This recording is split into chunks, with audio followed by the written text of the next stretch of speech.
ኢዮብ የሚባል አንድ ሰው ነበር። እርሱም ነቀፋ የሌለበት ቅን፣ እግዚአብሔርን የሚፈራና ከክፋት የራቀ በምስራቅ ካሉ ሰዎች ሁሉ ደግሞ የላቀ ታላቅ ሰውም ነበረ። እግዚአብሔር ኢዮብን በትልቅ ቤተሰብ ባርኮታል።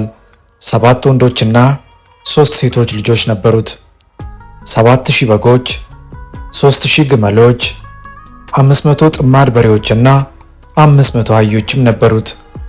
ቤቱም በአገልጋዮች የተሞላ ነበር። ልጆቹ በዓልን ሁል ጊዜ አብረውት ያከብራሉ።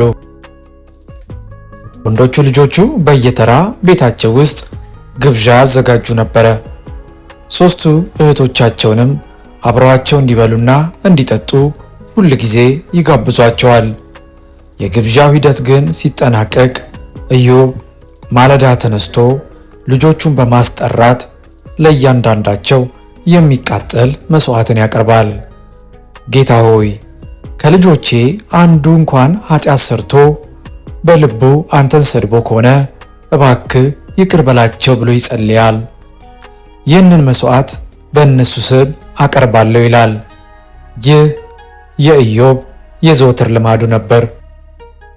እግዚአብሔርን እጅግ ይወዳል፣ ቤተሰቡንም እጅግ ይጠብቃል። ነገር ግን ከምድር በጣም ርቆ በሰማይ አደባባዮች የኢዮብን ሕይወት ለዘላለም የሚቀይር አንድ ንግግር ሊካሄድ ነው። አንድ ቀን መላእክት በሰማይ በእግዚአብሔር ፊት ሊቀርቡ መጡ። በመካከላቸውም ሰይጣን መጣ። እግዚአብሔርም ሰይጣንን ተመልክቶ ከወዴት መጣህ አለው። ሰይጣንም ምድርን ሁሉ ዞርኳት፣ በዚያም ስመላለስ ነበር ብሎ መለሰ። እግዚአብሔርም ባሪያዬን ኢዮብን ተመልክተ ከሆነ በምድር ላይ እንደርሱ ያለ ነቀፋ የሌለበትና ቅን፣ እግዚአብሔርን የሚፈራ ከክፋት የራቀ ማንም የለም አለው።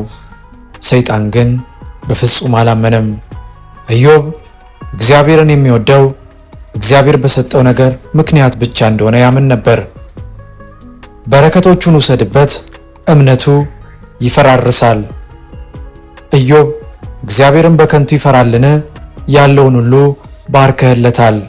ነገር ግን እጅህን ዘርግተ ያለውን ሁሉ ምታ፣ በእርግጥ ፊት ለፊት ይሰድብሃል አለው።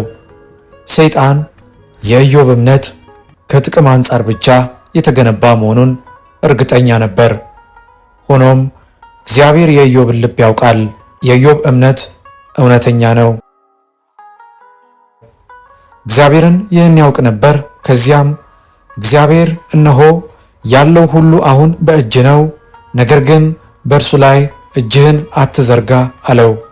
ሰይጣን ከእግዚአብሔር ፊት ወጣ።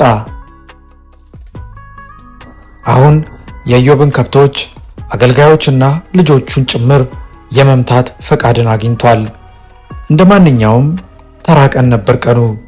የኢዮብ ልጆች በታላቅ ወንድማቸው ቤት እየበሉና እየጠጡ ነው። አገልጋዮቹ በእርሻ ላይ እየሰሩ ነው። መንጋዎቹም በሜዳ ላይ ተሰማርተዋል። ከዚያም የመጀመሪያ መልእክተኛ ወደ ኢዮብ እየሮጠ መጣ።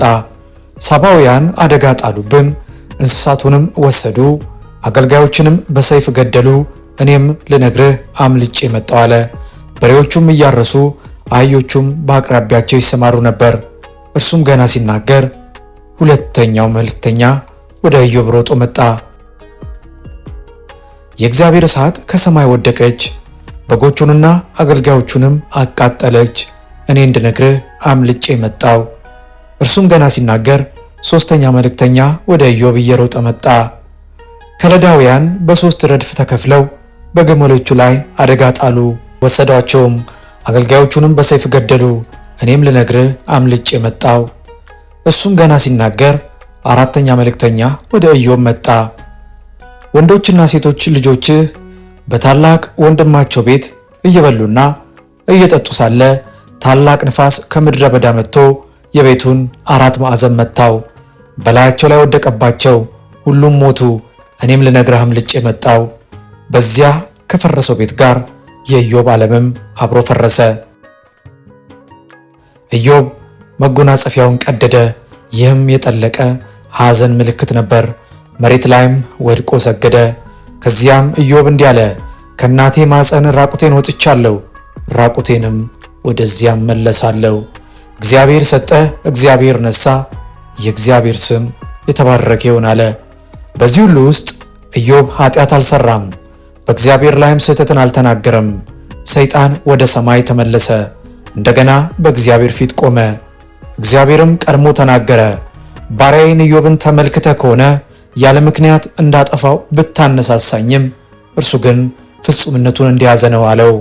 ኢዮብ እግዚአብሔርን አልሰደበም። ሰይጣን በተናገረው ነገር ወደቀ። ግን በዚህ አላበቃም። ሰው ሕይወቱን ለማትረፍ ሲል ያለውን ሁሉ ይሰጣል፣ አጥንቱንና ሥጋውን ምታ፣ በእርግጥ ፊት ለፊት ይሰድብሃል አለው።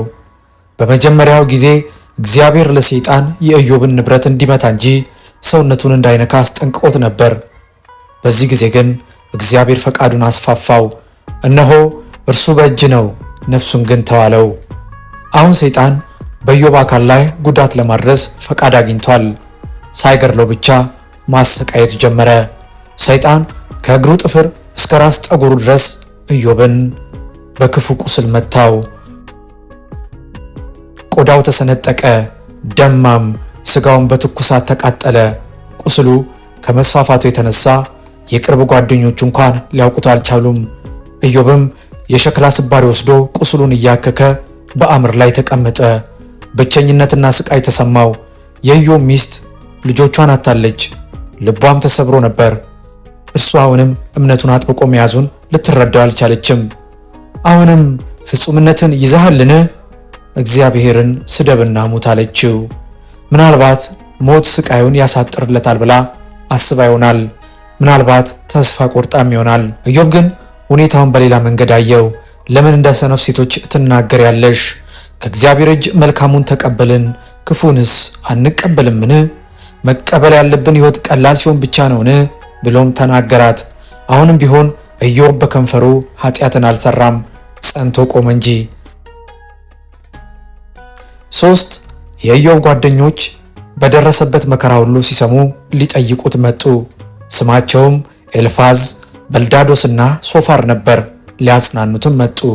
ነገር ግን ኢዮብን ከሩቅ ባዩት ጊዜ አላወቁትም። ሲያዩት መጎናጸፊያቸውን ቀደዱ። የጥንት የሐዘን ምልክት የሆነውን ትቢያም በራሳቸው ላይ ነሰነሱ። ከዚያም ከእርሱ ጋር መሬት ላይ ተቀመጡ። ለ7 ቀንና ለ7 ሌሊት ምንም አንድም ቃል አልተናገረም።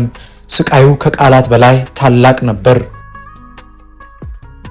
በመጨረሻም ኢዮብ ዝምታውን ሰበረ። በተወለድኩ ጊዜ ለምን አልሞትኩም? ለምንስ እንደ ጨነገፈ ሕፃን አልተቀበርኩም? አሁን ባረፍኩ ነበር፣ ከዚሁም ሁሉ ስቃይ ነፃ በሆንኩ ነበር አለ። ኤልፋዝም መጀመሪያ ተናገረ። ኢዮብ እስቲ አስበው፣ ንጹሕ ሆኖ የጠፋ ማን ነው? ክፋትንስ የሚያርሱ መከራንም የሚዘሩ ያንኑ ያጭዳሉ። ኃጢአት ሰርተ መሆን አለበት፣ ንስሐ ግባ፣ እግዚአብሔርም ይመልስሃል አለው። ኢዮብ ግን ምንም ያጠፋው ነገር አልነበረም። ይህንን ያውቅ ነበር። የእነሱ ቃልም ከሰይፍ ይልቅ ጠልቆ ይወጋው ነበር። ኢዮብም ራሱን በመከላከል የቅዱሱን ቃል አልካድኩም፣ የት ላይ እንደተሳሳትኩ አሳዩኝ፣ ቃላችሁ ምንም አያጽናናም፣ ይልቁኑ ተጨማሪ ስቃይ ነው አላቸው። ለብዙ ቀናት የኢዮብ ጓደኞች ከእርሱ ጋር ተከራከሩ። በልዳዶስና ሶፋር ተራ በተራ እየተናገሩ ኢዮብ ኃጢአት ሰርቶ መሆን አለበት ብለው አጥብቀው ተከራከሩ። በእያንዳንዱ ጊዜ ኢዮብ ንጹሕ መሆኑን ያስረዳቸው ነበር። ኢዮብ እግዚአብሔር ረስቶት እንደሆነ በማሰብ ብቻውን ተቀመጠ። ነገር ግን ኢዮብ ራሱን መከላከል ሰለቸው። ዓይኖቹን ከጓደኞቹ አንስቶ ወደ ላይ ተመለከተ።